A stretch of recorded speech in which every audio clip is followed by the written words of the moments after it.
Ok.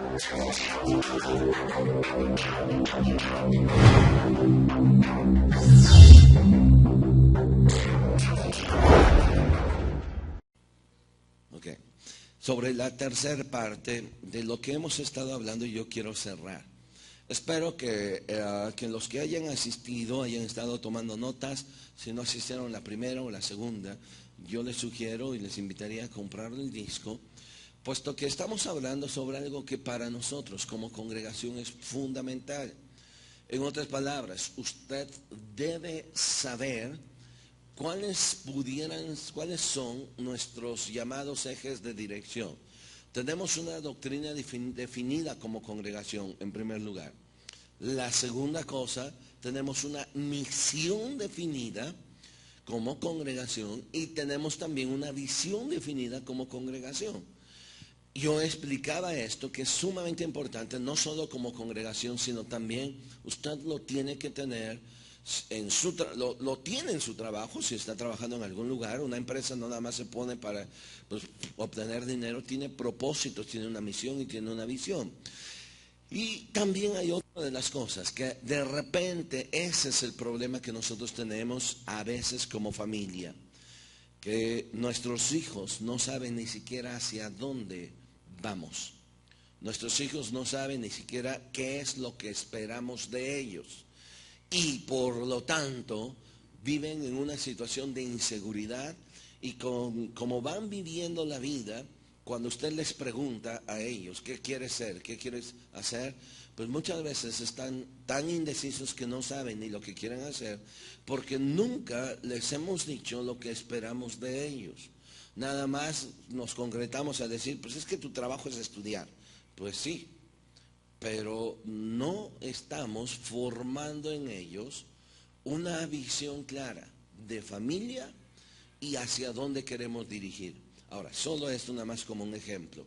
Ahora bien, quiero explicar rápido para entrar a la tercera parte que es muy importante que nosotros la recordemos. Hay tres partes, tres cosas que nosotros entendíamos. Y veíamos en nuestra primera y en la segunda que nosotros tenemos que entender en un círculo algo así como iglesia. Y como iglesia nosotros tenemos tres directrices o tres ejes de dirección. El primero tiene que ver con palabra, con la palabra de Dios. El primero tiene que ver con palabra. ¿Sí lo encontraste por ahí, hija? Está abriendo, está bien.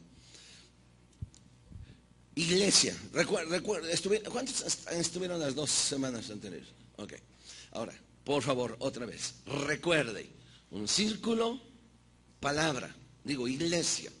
Iglesia somos nosotros. Y luego veíamos que la primer cosa que nosotros necesitamos entender es que si nos llamamos iglesia o congregación cristiana, nosotros tenemos y debemos de tener bien definido cuál es nuestra base importante. Y la primera es la palabra de Dios. La Biblia nos enseña que la iglesia, hablando del grupo de cristianos, no solo unos cuantos, sino el grupo de cristianos, la iglesia está basada o tiene su fundamento en la doctrina de los apóstoles.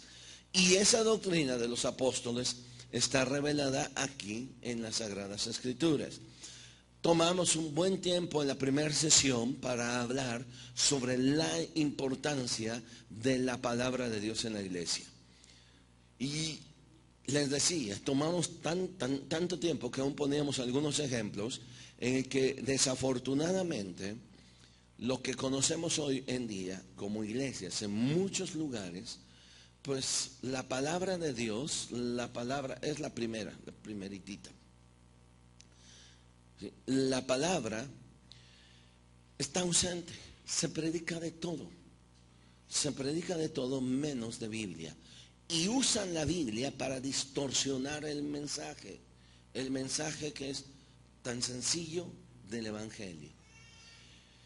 Yo les ponía un ejemplo. Uno de los errores que tenemos muchos de los cristianos es que cuando alguien cambia de residencia y se va a un lugar, lo primero que le interesa buscar de una iglesia es que tenga varios ministerios.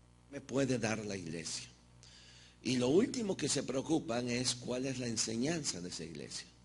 De tal manera que pueden tener una serie de ministerios aún sorprendentes, pero no tienen palabra de Dios. Ahora, pasamos un buen tiempo en eso. Ahora, eso de palabra de Dios me lleva a otro punto que es bien importante y que tiene que ver la consecuencia. Una iglesia sana es una iglesia que sirve. Y esa es la segunda flechita, pero eso es, la poníamos hacia adentro. Palabra en dirección hacia adentro y hacia afuera. Es decir, como congregación necesitamos firmeza de palabra, pero también lo que predicamos necesitamos compartir la palabra de Dios.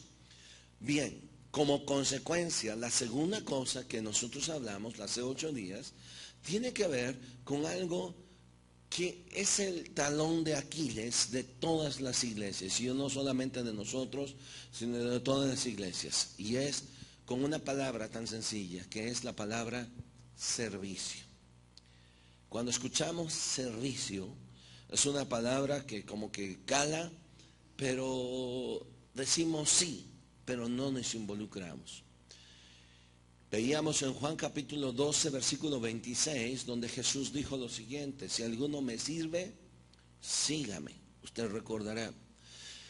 Y es bien importante entender que el que está siguiendo a Jesús no puede mantenerse expectante. Ninguno de los que nos llamamos cristianos podemos ser espectadores. Pero la verdad de las cosas es que las iglesias, cualquiera, está llena de espectadores. Nadie quiere servir. Todos queremos ser caciques y nadie quiere ser peón. Y una hacienda no funciona si no hay trabajo.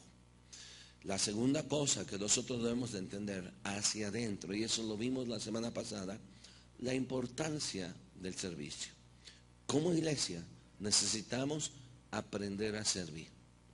Y servir nos distingue de ser hijos de Dios y de ser personas que estamos siguiendo a Jesús. Y la tercera cosa, ahora sí, tiene que ver con lo que la iglesia hace, pero ahora hacia el mundo. Un mundo quebrantado, un mundo con necesidades, un mundo con tanto dolor que en un momento dado nosotros, cuando vemos las noticias, nos quebranta nuestro corazón y nos empezamos a preguntar, ¿qué puedo hacer? Ahora, teniendo en cuenta estas tres cosas, palabra, servicio y compromiso, hoy vamos a hablar de la tercera cosa, y quiero que me sigan por favor con mucha atención. Ahora, esto tiene que ver con hacernos una pregunta o dos preguntas. La primera pregunta que yo tengo que hacerme es, ¿qué hago con lo que soy? Quiero que ustedes entiendan, se hagan esta pregunta. ¿Qué somos? Llamémonos así, sencillamente cristianos. Ahora, ¿qué es lo que ahora hago con lo que yo soy? En el momento en que ustedes y yo recibimos a Jesús como Señor y Salvador de nuestras vidas, la Biblia dice que nuestro nombre fue escrito en el libro de la vida eterna. La Biblia nos enseña que en ese momento usted y yo nos llamamos hijos de Dios. Si usted me ayuda rápido, en Juan capítulo 1, versículo 12, es un versículo, un pasaje que muchos lo saben. Juan 1, versículo 12, 11 dice, a lo suyo vino y los suyos no le recibieron. Mas a todos los que le recibieron, a los que creen en su nombre, les dio potestad, les dio autoridad de ser, ¿qué? Hechos hijos de Dios. Así que yo quiero preguntarles, ¿qué somos? La pregunta es, ¿qué hacemos con lo que somos? ¿Me estoy explicando? Veámoslo de esta manera sencilla. Hay familias aquí. cada familia hay papá, mamá e hijos. Cada uno de los integrantes de esa familia no solo es integrante, tiene un privilegio, pero por lo mismo también tiene una responsabilidad. ¿Me estoy explicando? O sea, hay privilegios, el hijo, mi papá, mi mamá, pero como hijo tiene también una gran responsabilidad. Entonces, si Juan 1:12 dice, a los suyos vino, 11, a los suyos vino, a los suyos no le recibieron, mas a todos los que le recibieron, a los que creen en su nombre, les dio potestad de ser hechos hijos de Dios. La primera pregunta, ¿qué hago con lo que soy? ¿Qué va a hacer ahora con lo que usted es? Usted es un hijo de Dios. ¿Se acabó todo el asunto allí? No. La segunda pregunta, ¿qué hago con lo que tengo? En el momento en que yo recibí a Jesús y le entregué mi vida a Él, soy llamado hijo de Dios y ahora tengo una cosa, tengo entrada al cielo porque tengo salvación, soy salvo. ¿Salvo de qué? Esto quiero rápidamente nada más que podamos entenderlo de esta manera. Miren, el asunto de la iglesia no tiene que ver con su asistencia.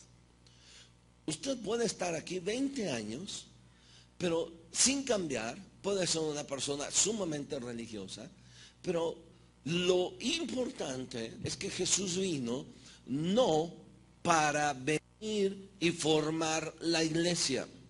Jesús vino a buscar lo que se había perdido, usted y yo. Y si nos encontró, nos dio salvación. Así que tenemos en nuestras manos, como hijos de Dios, un regalo, un don precioso. Y ese don y ese regalo que usted y yo tenemos, tiene que ver con la salvación. La pregunta es, ahora que quiero hacerle es, ¿qué es lo que vamos a hacer con lo que tenemos? Entonces, por favor, quiero que vean. ¿Qué hago con lo que soy? ¿Qué soy? ¿Qué hago con lo que tengo? ¿Qué tengo? Ahora, no me la responda porque a través de algunos versículos yo quiero mostrarle. Ahora, esto de qué hago con lo que soy y qué hago con lo que tengo, tiene que ver con cosas que no son, llamémosle, pasivas. Es actividad. La siguiente diapositiva me muestra lo que yo tengo que hacer. En primer lugar, ¿qué hago con lo que soy como hijo de Dios? ¿Qué hago con eso que yo soy? Soy hijo de Dios. Iglesia, ¿qué hago? Servicio. ¿Qué hago con lo que yo tengo? Salvación. ¿Hacia dónde voy a dirigir mis fuerzas? Hacia el mundo. ¿Lo pueden ver allí? ¿Qué hago con lo que soy? ¿Qué soy?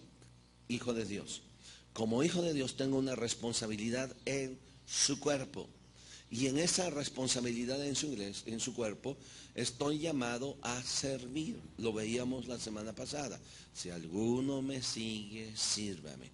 Ahora bien, se trata nada más del asunto de que aquí nos apapachemos unos a otros y que adoremos y que levantemos nuestras manos y que todos. No, porque ahora nosotros tenemos un compromiso que podemos llamarle, o que el apóstol Pablo llama deuda. Acompáñeme por favor a Romanos capítulo 1, versículo 14, por favor. Romanos capítulo 1, versículo 14.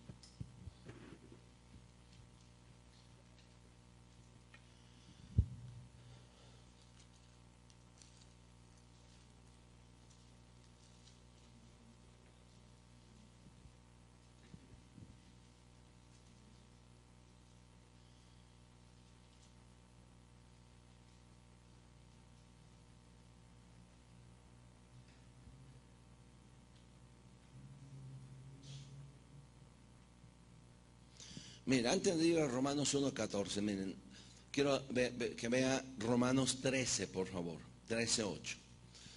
En realidad hay dos cosas que nosotros sí tenemos o debemos de tener: deudas.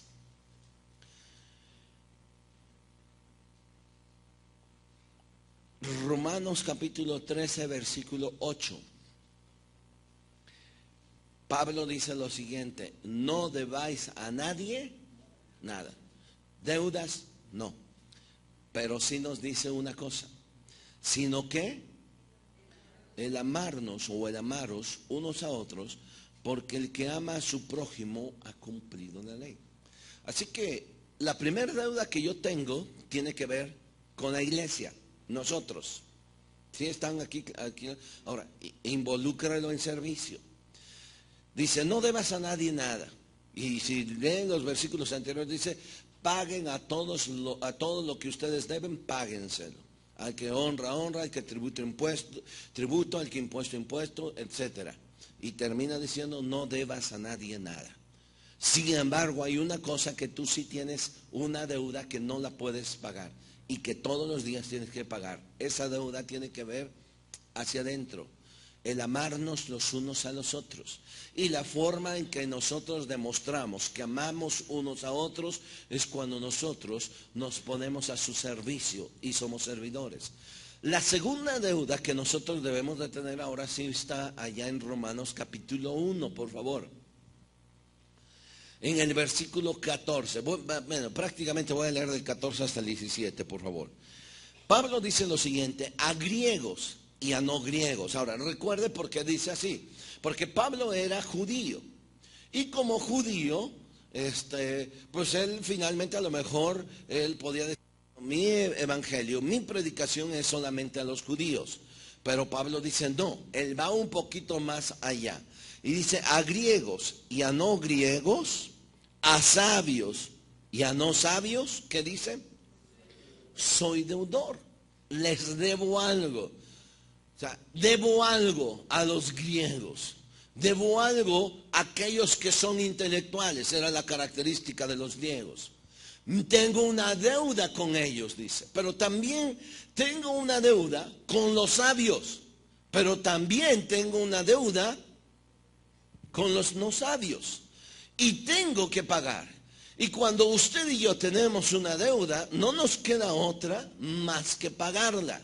No podemos nosotros hacernos de la vista gorda sino pagarlo. Entonces, entienda lo que está diciendo Pablo. A griegos y a no griegos, a sabios y a no sabios, soy deudor. Versículo 15. Así que en cuanto a mí, ¿qué es lo que debía? En cuanto a mí, pronto estoy para anunciarles el evangelio también a vosotros que estáis en Roma. Allí ya no eran griegos, sino eran romanos. Ahora, ¿cuál era el compromiso que tenía Pablo con los romanos?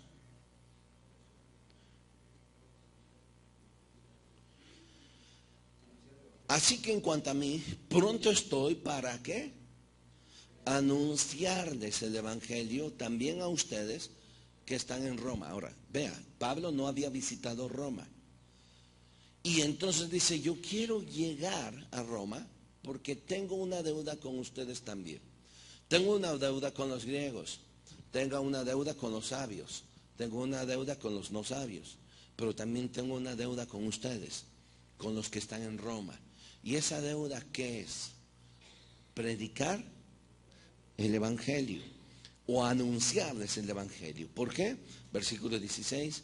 Porque no me avergüenzo del evangelio, porque es poder de Dios para salvación a todo aquel que cree, al judío primeramente y también al griego.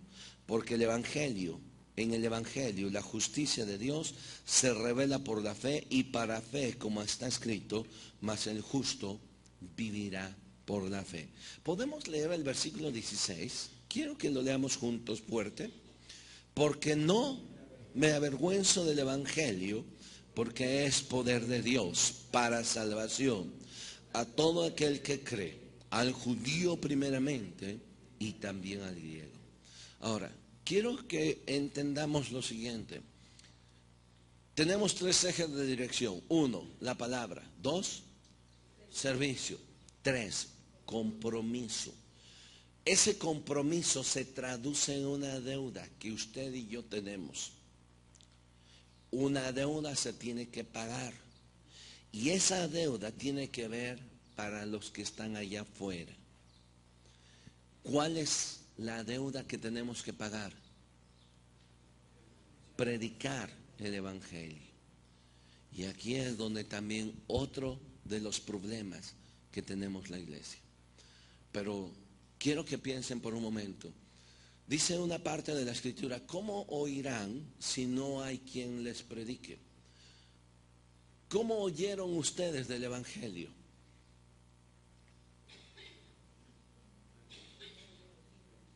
Ustedes de repente estaban en su casa y vino un ángel, les iluminó y ustedes se cayeron a la tierra y se levantaron. ¡Ay, qué chido! Ya conozco el Evangelio. ¿Qué pasó? Alguien les habló del Evangelio. Ahora, ustedes, en otras palabras, recibieron un regalo. ¿Cuál es el regalo del Evangelio? Dice este pasaje, porque el Evangelio es poder de Dios para salvación. ¿Qué recibimos? La salvación. Recibimos un regalo. Ahora bien, en otras palabras, recibieron algo así como han jugado el juego de la papa caliente. ¿Qué tienen que hacer con la papa caliente? Pasarla. Pero ¿qué ha pasado con muchos de nosotros? Nos las quedamos, porque no la hemos pasado. ¿Cuánta gente? Miren, alguna vez el año pasado les puse un programita por allí que está, que cuántos están muriendo, cuántos están haciendo, cuántos se están suicidando en transcurso de 10, 15 segundos y así en el mundo.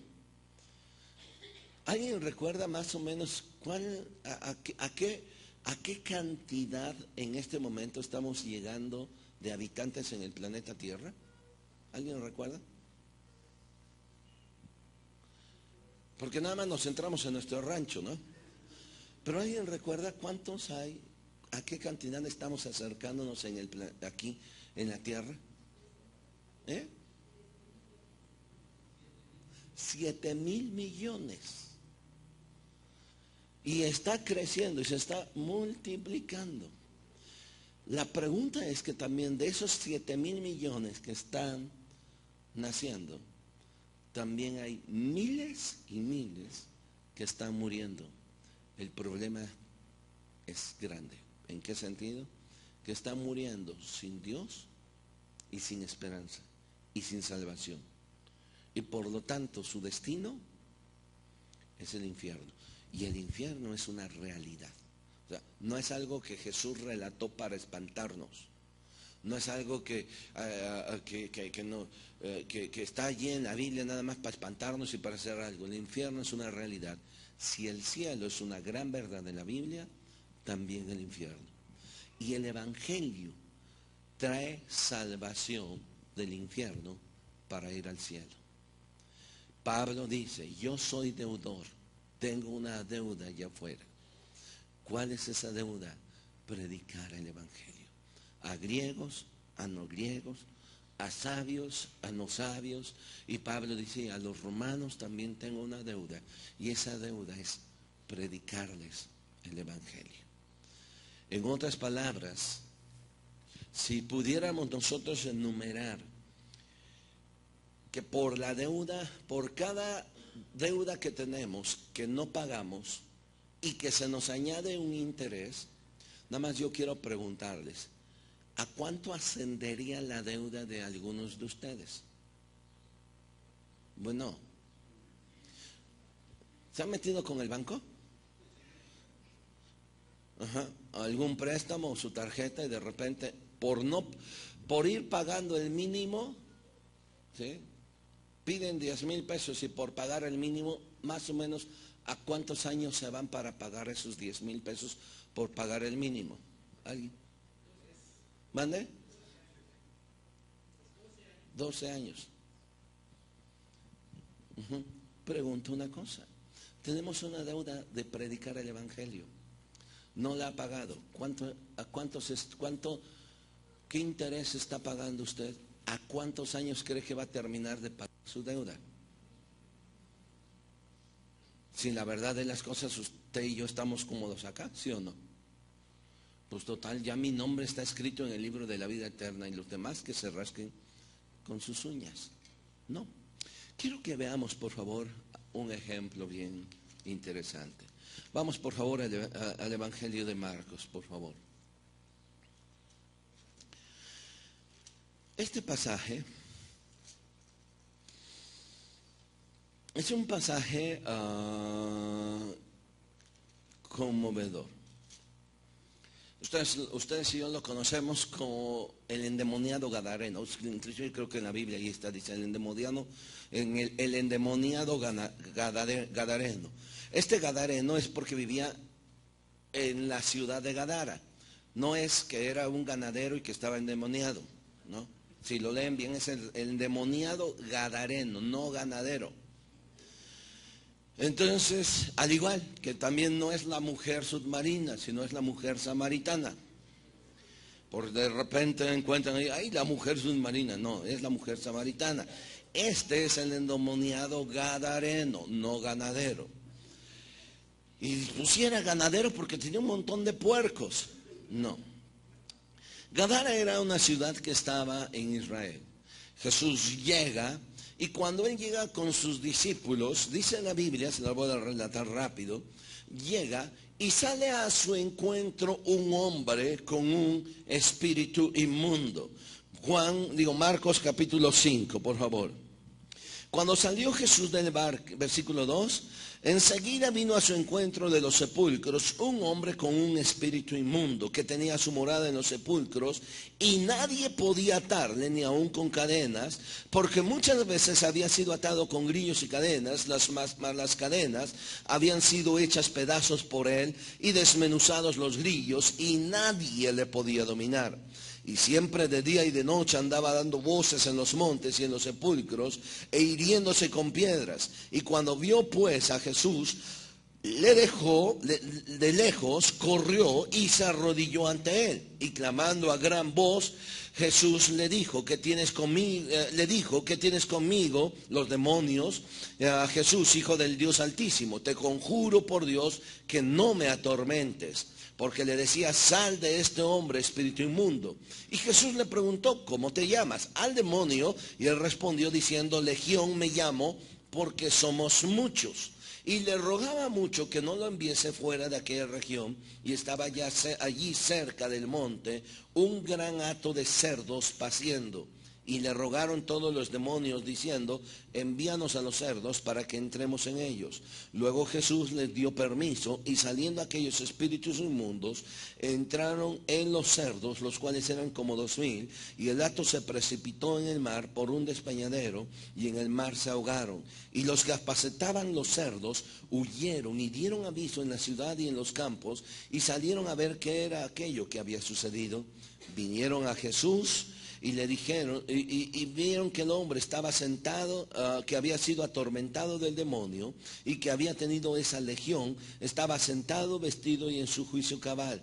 Tuvieron miedo y le contaron lo que los que le habían visto, cómo le había acontecido al que había tenido el demonio y lo de los cerdos.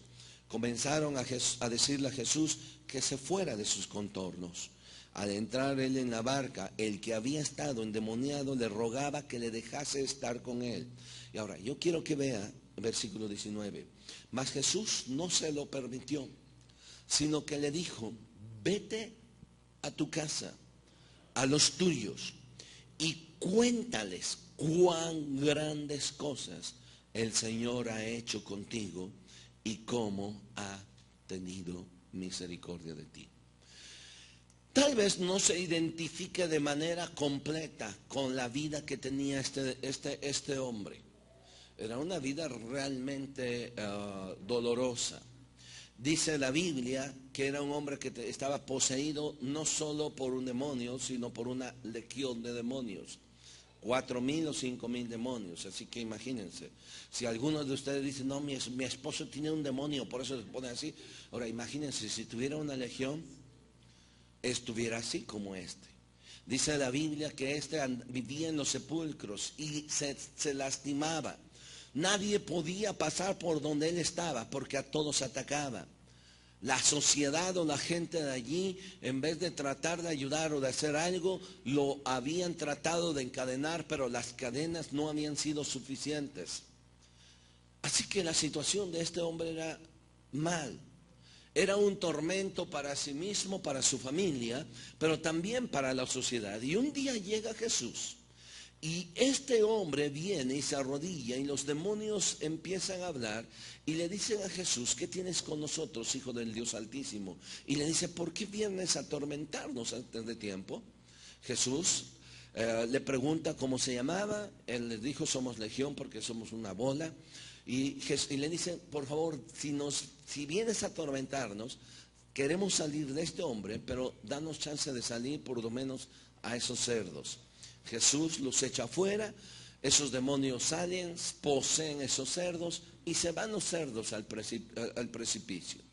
Ocurre todo esto y la gente del pueblo que había sido azotada por este hombre, que tenía miedo, vienen y ven a Jesús que está parado y a su lado está aquel hombre que había sido poseído por los demonios, y lo ve con tres características: lo ve sentado, vestido y en su juicio cabal. Ante esta situación, yo quiero preguntarle nada más: ¿usted qué haría? Si hubiera sido su familiar y ve que había sido atormentado, está allí sentado, vestido y en su juicio cabal, está tranquilo, ¿qué haría?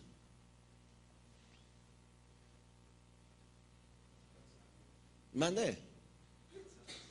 Abrazarlo, pero ¿qué otra? ¿No le darías gracias? Gracias. ¿Cuál fue la actitud de estos hombres? Correr a Jesús. ¿Por qué? Porque les preocupaba más los cerdos que la vida de un hombre.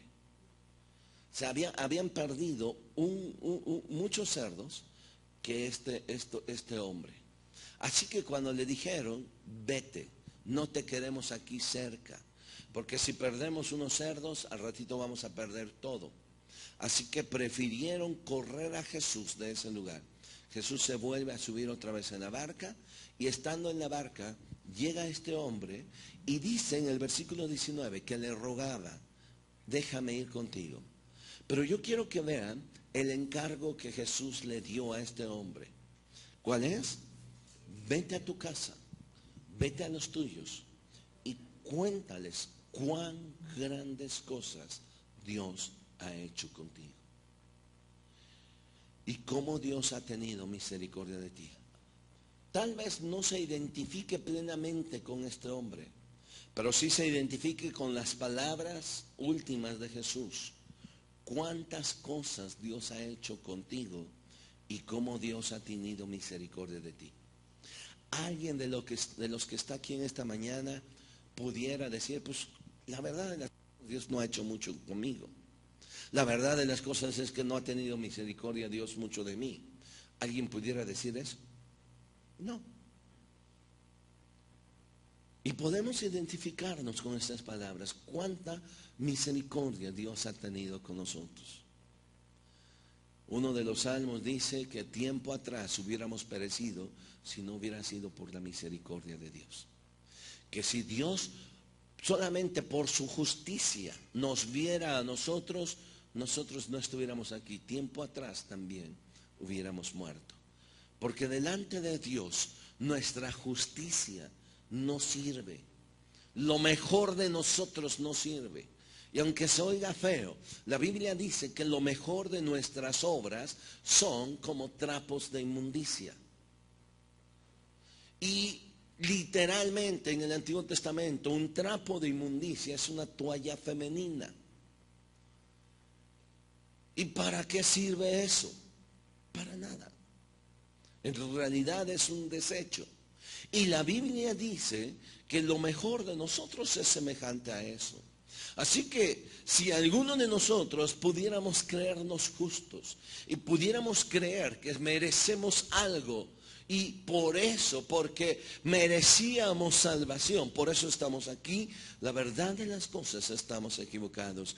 Dios ha tenido misericordia de nosotros. ¿Cuánta misericordia ha tenido de nosotros? Nos ha perdonado, nos ha librado. nos dio salvación. ¿Qué es lo que Jesús le dice a este hombre que hiciera? Ve, regrésate a tu casa y haz algo. Cuéntale a los tuyos cuán grandes cosas Dios ha hecho contigo. La verdad de las cosas es que predicar el Evangelio no es tan complicado. Ahora, nos ponemos el pretexto nosotros, decir, es que yo doy mi testimonio. ¿Cómo? ¿Portándome bien a esto? Sí. Pero ¿cómo oirán si no hay quien les predique? ¿Es suficiente el testimonio? No. Pórtese bien y lo van a admirar, lo van a envidiar. La esposa de alguien le va a decir, ¿cómo me gustaría que fueras como el esposo de la hermana? Pero hasta allí no va a pasar nada, a menos que yo hable del Evangelio. Tenemos una deuda con el mundo. Este hombre estaba sentadito ya en la barca. Ahora sí, ya vámonos. Ya me libraste, ya esto, lo otro. Y Jesús le dice, levántate y regrésate. Y cuéntale a los tuyos cuán grandes cosas Dios ha hecho contigo. Tenemos una deuda de compromiso. Yo quiero animarles. Miren, estas bancas vacías, estas sillas vacías que hay, son sillas que están esperando a alguien, pero no van a venir si nosotros no predicamos el Evangelio. No van a venir si nosotros no nos convertimos en personas que vayamos y salgamos de nuestra barca y vayamos y compartamos el Evangelio. No es solamente para algunas personas. Yo sé que hay algunos de los que están aquí que les encanta predicar.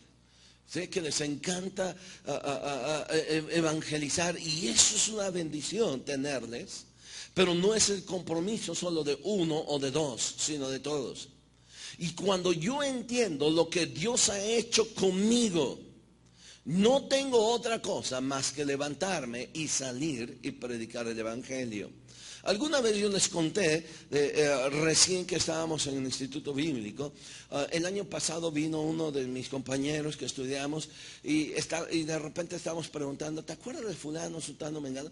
Y entonces le pregunté, ¿y te acuerdas de...? Ya se me fue el nombre. Y se me quedó viendo y dice, sí, pero sonriendo. Y yo también. Porque la chava estaba fea como ella sola. Si alguna vez usted vio alguna revista de esas de Hermelina Linda, ¿lo han visto? Bueno, parecía su hija.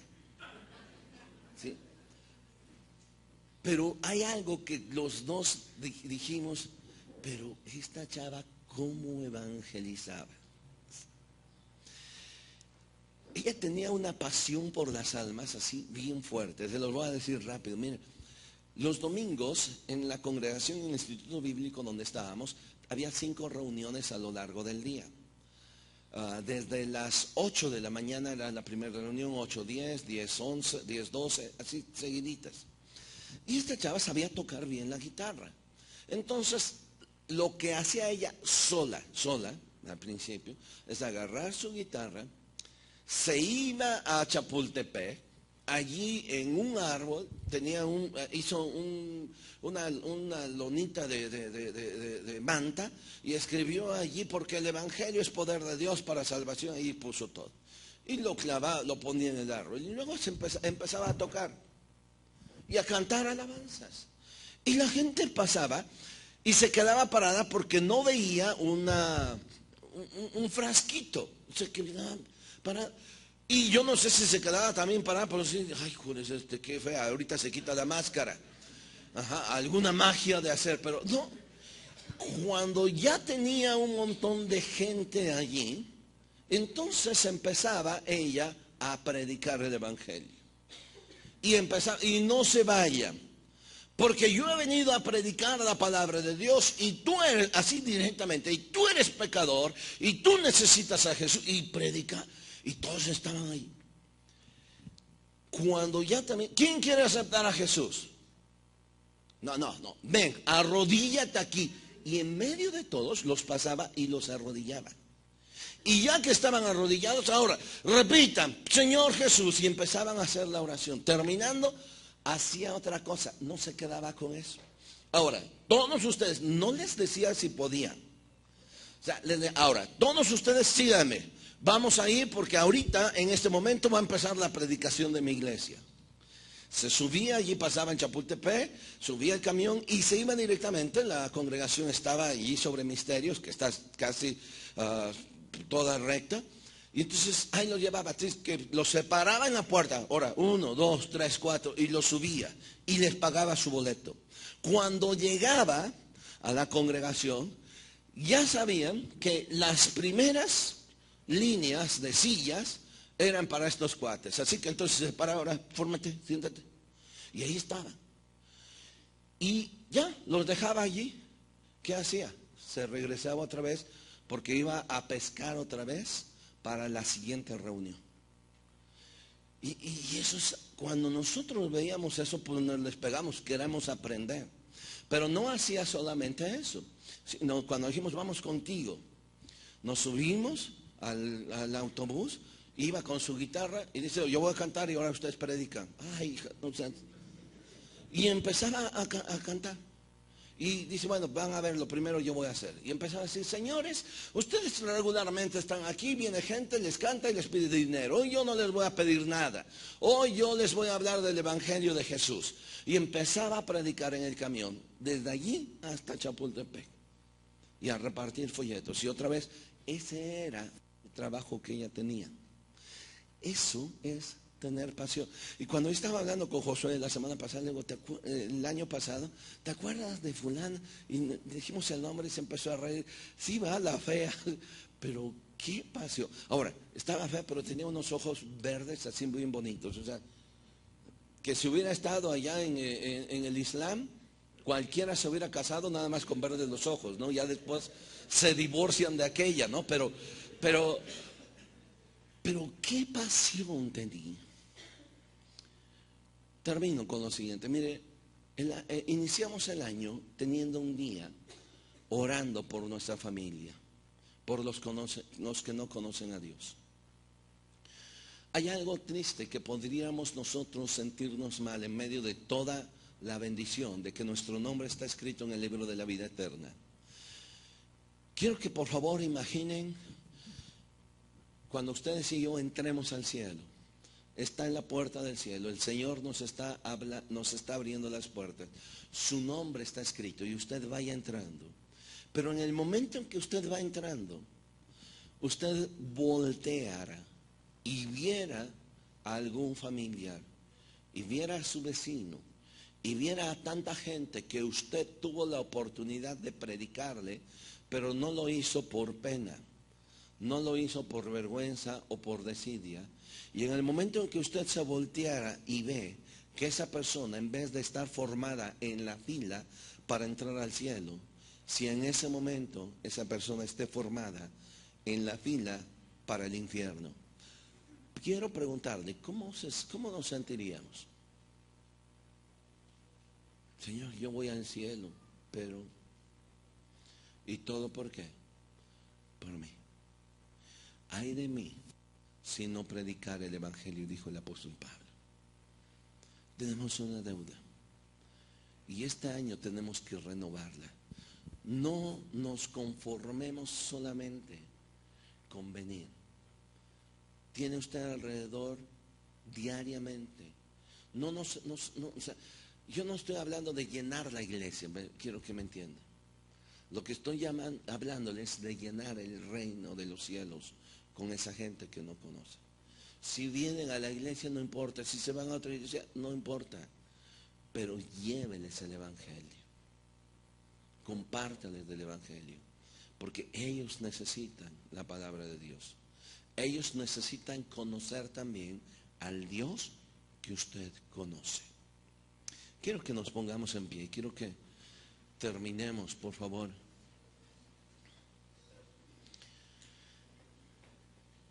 Cierre sus ojos un momentito. quiero que terminemos un momento en una reflexión. Hay tres cosas que quiero que recuerde. Uno, la palabra. Dos, el servicio aquí. Y tres, el compromiso hacia afuera. Hay gente allá afuera que necesita a Jesús como su Señor y Salvador. No van a oír si no hay quien les predique.